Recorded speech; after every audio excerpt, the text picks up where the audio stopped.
Good morning, students. Let us continue the chapter Elements, Compounds and Mixtures. And today I am going to explain you about the formation of mixture, types of mixture on the basis of states of components, and separation of components of mixture. Let us see the formation of mixture. As we know, mixture exists in any three physical states of matter. That is, it may be solid, it may be liquid, or it may be gas. Actually, it depends upon the physical states of components. As the physical state of component, suppose the component is solid, then mixture will also solid.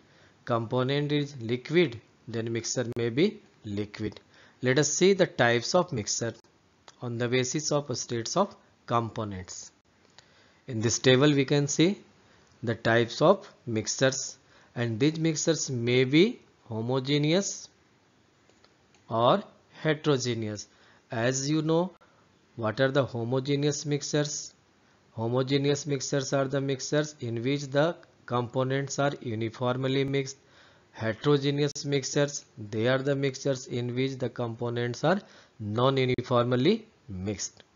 Let us see the example. First one, solid and solid. Solid and solid. Here are some examples of homogeneous mixture.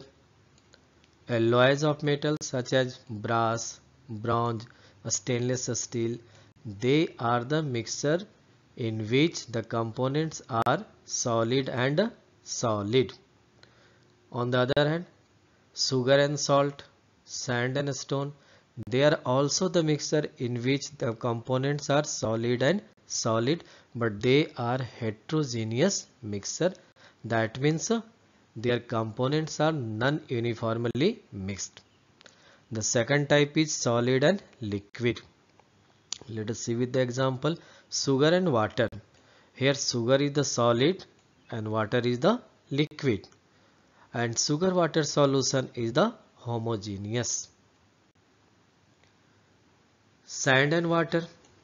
Here sand is the solid and water is the liquid. So this is a mixture of solid in liquid, and sand and water, it is a type of heterogeneous mixture. That means we can see the components easily in sand and water.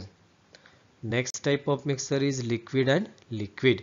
Here both the components are liquid.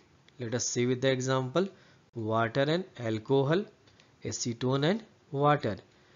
Here water is liquid and alcohol is also liquid. When they are mixed, they form the homogeneous mixture. Another example, oil and water.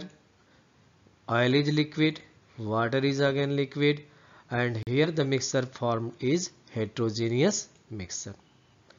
Next type is liquid and gas. That means the gas mixed in liquid.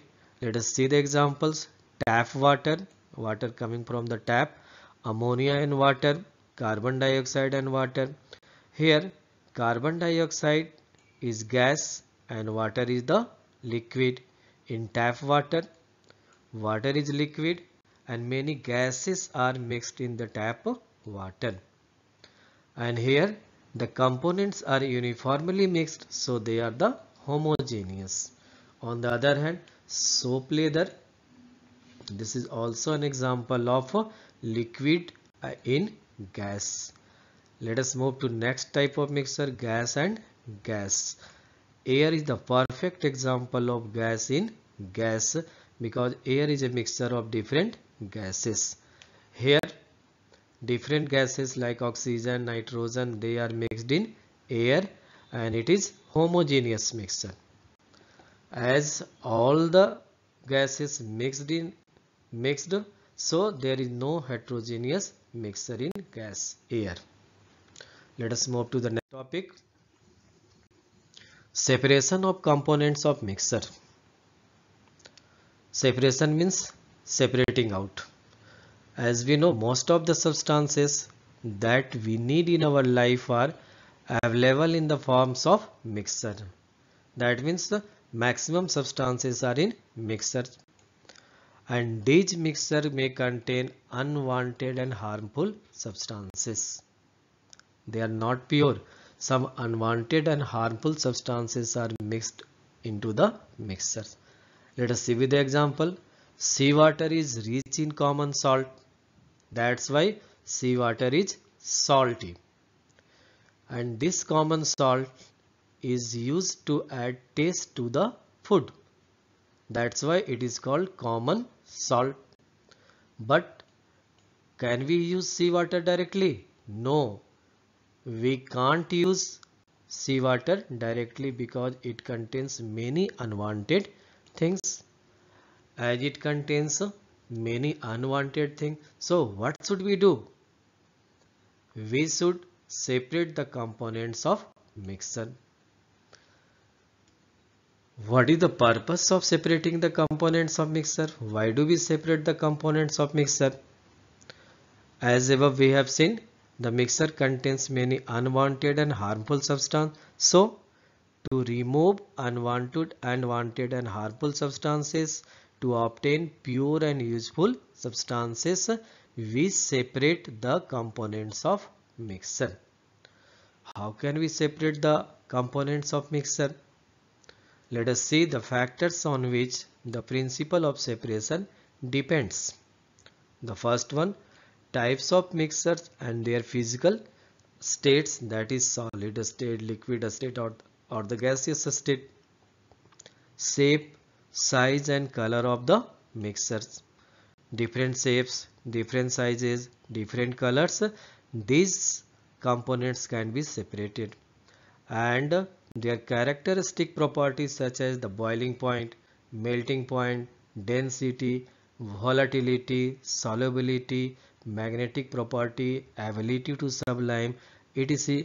They are the factors on which the principle of separation depends. Here is a new term, volatility. Earlier we had studied boiling point, melting point, density, solubility in the first chapter. Let us see what is volatility. It is a property of a substance. Actually, it is the property of a volatile substance. Then you can say, what are volatile substances? They are the substances having very low boiling point.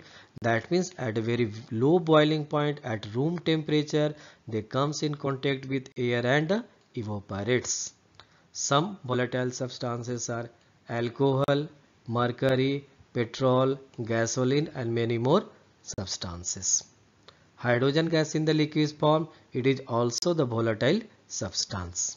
So students, today I have explained you the types of mixture and purpose of mixture and what are the factors on which the separation depends.